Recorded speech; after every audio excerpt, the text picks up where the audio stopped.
Now that we've got the foundations and that structure built, we can start building on that without, if we just throw everything at you, you're like, where do I even begin? You've got to process certain things first, and then we can add to it later on. So we've added in the strong follow through. And by the way, strongly recommend you go and do at least 12 months of data on that. And then we're going to go over what we've come up with here. So Tom, if you could just move over to the next slide. So something that I'd already tested thoroughly before we even released the Power of Two was counter trend trading. So what I mean by that is typically when you get a follow through, let's say to the upside, we're waiting for price to pull back into discount before we trade pro trend, which our directional bias is identifying as bullish. However, once you've got that nailed down, the whole strategy, and you know almost like the back of your hand subconsciously what you're waiting for, which I believe everyone on the call right now is at that stage, we can actually start taking advantage when the opportunity is there to trade that counter trend move. And then this last one before I actually go into the charts and show some examples. So just like this, for example, as price is pushing up higher and then we get a fractal form, we move our range higher. If we've had no new fractal low, that's our low range. That's our new high because it's current price. Now we've had follow through. And notice this is only going to be on follow through, not on strong follow through, by the way. So once we've had follow through, we're expecting and anticipating price to come back into discount before we buy, and that will still stand. But if we then get a setup to sell counter trend, we can take that as well. So if we get strong follow through, because we're relying on that strong momentum, we're just buying, just like we were talking about earlier on, and we can keep buying until we get a new 4-hour fractal high form, and then that gets breached. That's when that eliminates the theory behind just keep buying. So it has to be based on only follow through, right? So I'm going to go over some chart examples. If I can get control of this, that'd be cool. Here we go. The key thing with this as well, it's like we're looking essentially buys and discount, but what has it got to do to get there? It's got to go short pretty much to get into a buy setup anyway. So yeah, we're playing that expectation. Yeah. If the expectation after a follow through is for price to come into discount anyway, once we have acknowledged and processed that data through the follow through rule and have all that the components readily available in terms of putting that strategy together, we can start to add this layer of complexity. And it's not really complex because we're still trading the same simple rule-based higher time frame strategy, and we're never going to go lower than the 15-minute, but this allows extra opportunity. So on the same EU data that I shared last week, albeit there's been a few tweaks since, so thanks everyone for the submissions on there. It's actually gave me a few more percent. Thank you. So the counter trend opportunities from May last year to May today, not even a complete month, has added an extra 20% to EU only, with a strike rate of over 70%. So as soon as we went back and we retested this, because like I say, before we even launched the Power of Two, I was already building this into the testing. And then because we just decided to hold it back because it was just a little bit too complex at the time to start off with. And then we've gone, okay, now is the time after 4 or 5 weeks of launch, let's start to add in our refinements. Strong follow through is very, very simple, and it doesn't happen every week, and strong follow through doesn't even happen every month. And the same goes for counter trend opportunities. But what I've done here is I've placed either blue arrows for winning counter trend plays or red arrows for counter trend losses. And you can see there's not many red ones. And again, before you just add this in to live trading tomorrow morning, please make sure you spend some good thorough time back testing this for yourself. But I'm going to go over a couple of examples. So this is this month. So this is literally very recent, right? And we've been sat on our hands for May so far. We've not taken any opportunities, right? And price hasn't really done much. I know we've now had NFT down here, but ignore today, right? We had follow through to the upside. So what was the expectation? The expectation was that price is going to come back into discount for us to buy. So until that happens, we can look for sells. So in my data collection, all I've done is I've added a red box for sell area and a blue box for buying areas. I've started it from when the confirmation of the follow through begins. So for this one, you want the 2 candles to form first, and you can drag this along. Okay, right. We can start selling from there because, of course, the high is only going to be at that current price, and we don't know when it's going to start pulling back. So we keep dragging that high until it gets to the highest point it eventually got to, right? But how impulsive and the momentum on that, it wasn't strong follow through because we had an initial wick, but it didn't pull back. So there was no opportunities to short in that move up anyway. But as soon as we then started to pull down, it gave some opportunities. So if I move into the 15-minute and just show these entries inside of here, and also a quick note in terms of kill zones as well. Quite a few people are, like Callum said, all over the world, trading different times. Some can trade New York only, some can trade London only, and some even want to test Asia. That's fine. Just whatever you do, make sure you've got enough data behind it and make sure that it's sustainable for your routine, your lifestyle. And if you want to widen or adjust your kill zones to suit you, that's absolutely fine. Something that we've been testing recently as well is to widen our kill zones by 30 minutes either side. And this is something that can be discretionary and individual and personal. So it's absolutely fine to do that. But we can see here we have our 4-hour highest point up here. And then as price pushes lower, we don't get any moves in London. Although there was a sweep, but that happened earlier on, 7 a.m. So again, if you decide your kill zones, you want to start earlier. Maybe you start work in UK, you live in UK and you start work at 9, you leave the house at 8. So you want to trade 7 till 8. Then you go and test that. Then you know it's working for you. There's nothing wrong with that. But that would have been a valid trade for you. Then we pull back into New York. Again, we don't get a sweep in New York anyway, and price just continues lower. We don't get any trade that day. And bear in mind, we had follow through. So when price comes into discount, we're looking for buys. This candle that swept in discount was huge.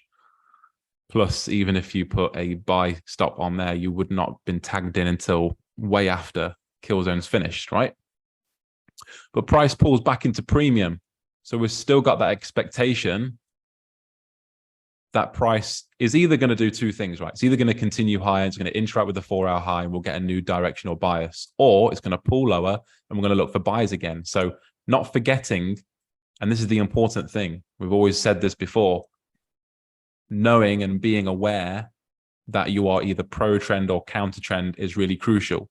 And there's another benefit by trading off of the 15-minute is that there's nothing rushed about it. It's so much slower, and it's unlikely you're going to forget that, right? If you're trading the 1 minute, you pro trend for 15, 20 minutes and you counter trend for the following 30. And it changes quite frequently throughout that day. And it can become quite complex, especially if you're working a day job or looking after children at the same time. Humans are not very good at multitasking. But with this, you know, every candle is 15 minutes. So it takes time. So what do we get here? We get Asia. We follow that 15-minute range.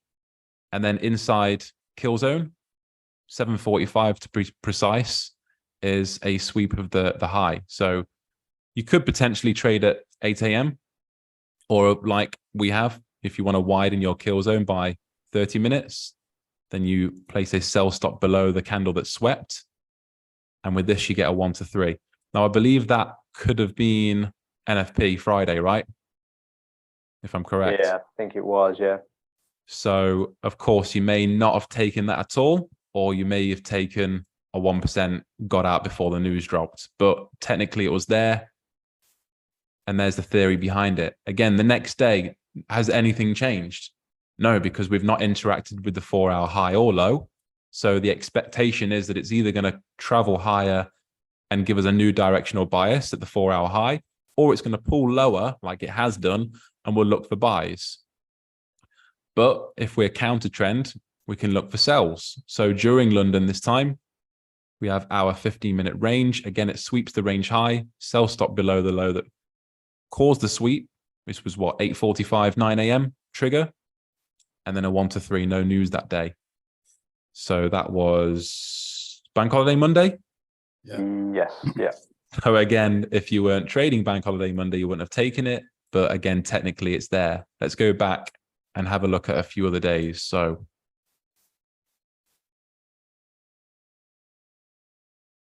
here, beginning of April, right, 5th of April.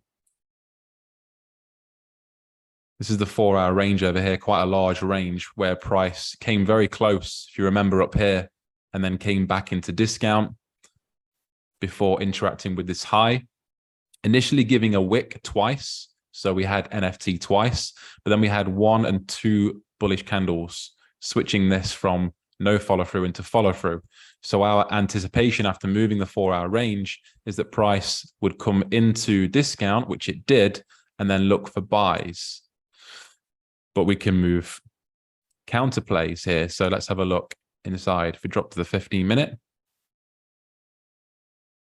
Again, I'm just using during data collection this box to highlight when am I actually looking for sells, because I don't want to be looking for sells before we've had that follow through confirmation.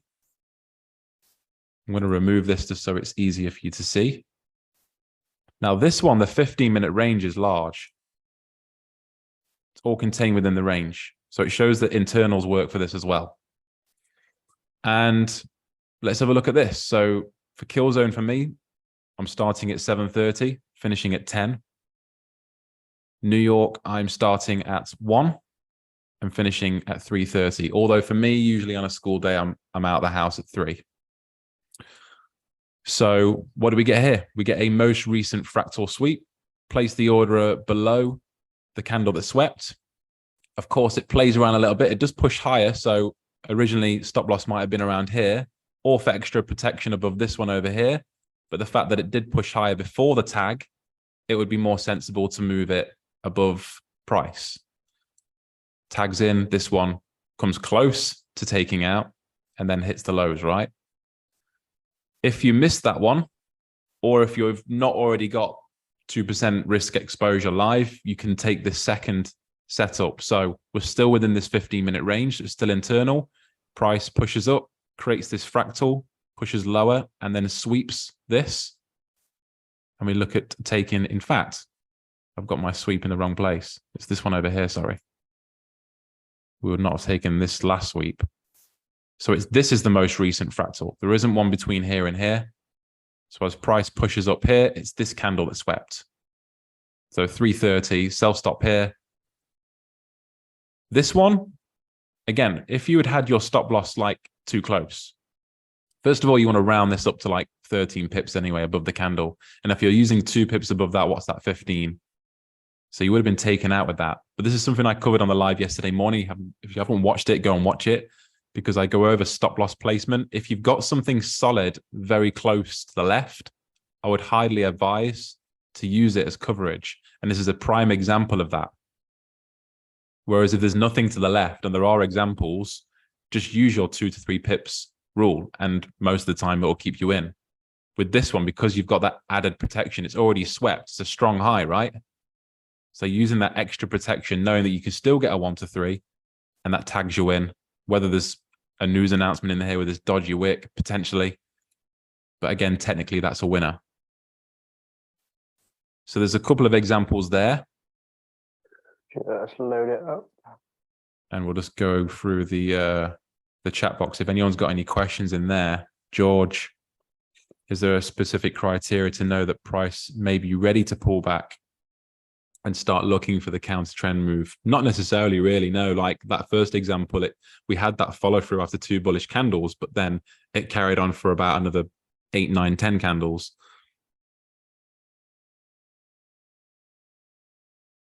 The first trade price had already reached discount. So the expectation based on so once it reaches discount, we're still looking to buy. But if it's pushed back into premium, we can still take those counter trend moves. Because like I say, you've got two expectations. The first one being it can continue higher and interact with that 4-hour high, or it can still pull lower. And a lot of the time it will dip and dive and it will pull back into discount. So utilizing that, we'd be 6% up instead of 0, right? So it's definitely worth testing. And like I say, over a 12-month period on EU, I'll be doing GU next. That's giving an extra 20% with a 72% strike rate. So it's definitely worth adding in there. Even if it was a 50% strike rate or a 40% strike rate, I'd argue that it's still worth adding in. Yeah. And it is super common. I know the last week in April, when we had the string of winning trades, that was an NFT to the upside. So we're looking for sales in premium. But if you head back to that bit of price action, literally it's in premium, drops into discount, and we're selling obviously into discount, back into premium, we're selling again, back into premium, we're selling again. So you do find it within those 4-hour ranges that it will come up and down. And if you're able to trade it up into premium and down into discount, then you can sort of cover either side. Because sometimes you won't get any, you could have NFT to the downside looking for sales in premium, and you won't get anything, whereas you get the buys back into premium from being counter trend. Yeah, and a great question from John. It's something that I didn't come across with on the 12 months on EU. Whereas if you're let's say if you're short counter trend after a bullish follow through, and then a buy setup produces itself while you're still in the short, I didn't come across that once actually. So it'd be interesting to go over maybe GU or even go further back than May last year and see if that does happen. But based on experience, if it doesn't happen once in 12 months, it's probably very unlikely to happen. But very good question. Yeah. I'd have to probably put some thought process behind what I would likely do in that case. I would probably, if you put a gun to my head, I'd probably just stay in the original and take the buy. Because both at the time of entry, they're both valid, right? So yeah. We'll get it tomorrow on both. You only live once. We'll find out tomorrow, John. We're just straight up gambling at that point. No, good question. Yeah, so there's a nice, two refinements in 1 week. But it's enough to get your head around. Absolutely, we feel strongly that going back and watching this recording, maybe going over that, doing your own testing. If you've got questions, as usual, fire them back to us. But there won't be too many questions in terms of that. Get your teeth sunk into some testing on strong follow through and counter trend follow through positions, and then just test over one pair to start off with, and then go back and say, okay, my original results were 30% for the year. After strong follow through, it went up to like 45, and then adding in counter trend, it's now up to 68 or something. And just have a look and keep going back and refining those results. And we would not be putting these refinements public to the community if we didn't feel it was a strong benefit behind it. So yeah, nice, exciting times. The thing is about having enough opportunity, right? And we know that we're trading the higher time frame, especially the last 3-4 weeks. It's been slightly dry, less opportunity. But again, we've had this refinement before the launch, and we didn't want to put it in. We haven't been trading it because we didn't want to be in a position and not say anything. But we know that this is going to add extra opportunities. Do we have more counter trend examples? Yeah, why not? I can show a few more. This line, by the way, is just a month separator. If you're wondering why I've got a line through this, I find it helpful when I'm backtesting. So initially we have NFT, right? We have a wick. You have to zoom in for this one. Then we have one body close, unconfirmed. Then we have bearish, switches to no follow through, looking for sells. But then look, we get a bullish body close here, which is the second candle which confirms follow through. So this is the premium versus discount. Typically, you're waiting for price to come into discount for buys, and that happens, and we get a follow through trade. Nicely done. But we also get a counter trend trade on the way down. So if I move to the 15 minute to look at this,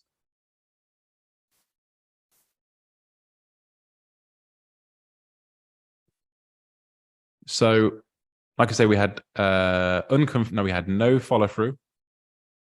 Then we had unconfirmed. Then we had no follow through again up here. And then we waited. This push up is that second bullish candle. So from around here, and then it's Asia anyway, right? That's when we're looking to trade counter trend, or that's when follow through is then finally confirmed. So if I just move this out of the way, we can see that heading into London, we're moving that 15-minute range. And right at the very end of London, it sweeps. It takes the most recent fractal, but it's also the range.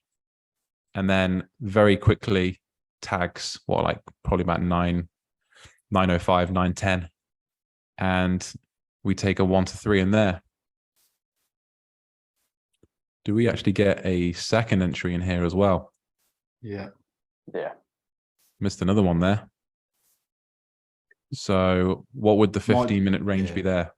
It's Here. just ever so slightly into premium still, so it's still valid. Yeah. Yeah. That's why it's important to have these visual keys.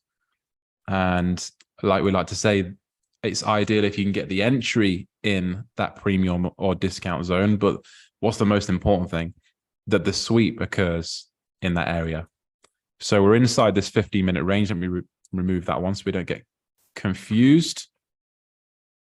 And this is an internal fractal sweep. The sweep occurs in premium. The sweep occurs in New York.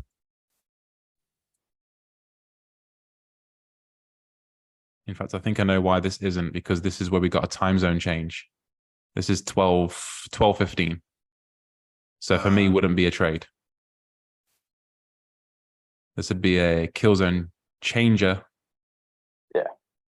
So we'll leave that. Okay. Technically, it's there. If you trade that kill zone, okay, that's fine. But I'm going to leave it out because I don't trade at that time and I'm keeping it real. So let's move back. Yeah. 4 hours. Go back to the 4 hour. But we had that one there. And you can see during a month, there's no opportunity in terms of counter trend. There was also no opportunity in February this year for strong follow through. That's the cat attacking the cupboard again like last month. So what we've got over here, let's use this example.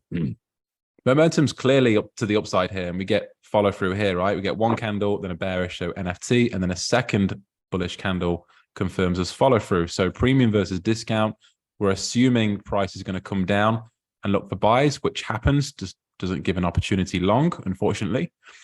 But we have an opportunity to trade counter. So let's have a look at this 15-minute.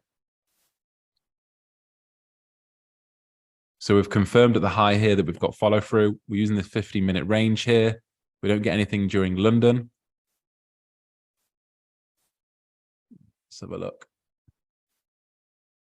So 9:45. Remember, we've got that time zone change. So I'm going to move this.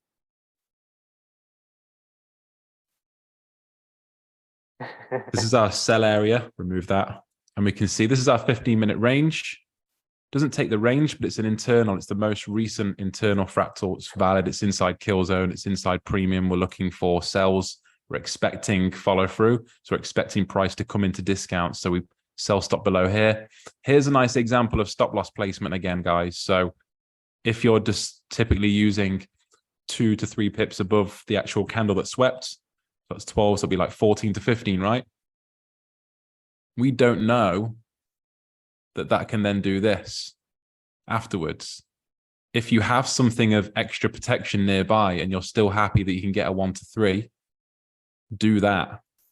Or at least do it in your testing and get your own results based on that. This is what I'm doing because I've tested it and I've spotted it and I've journaled it and I've gone over that data enough times to see, okay, if I've got an additional layer of protection, I'm going to use it. And there's a 1 to 3 in there. Nothing in New York worth taking. We go to the 4 hour. Is there another one we can go through? Yeah, we'll cover a loss and a win because it's not 100% strike rate. Nothing is, right? So heading into a new month, we're looking at this follow through from here, this most recent fractal range. We get NFT to the downside here. So we're looking for buys immediately. Excuse me. But the candle that confirms the NFT, it breaches the high immediately. So there's no buys in there. It doesn't give you time to look at any buys.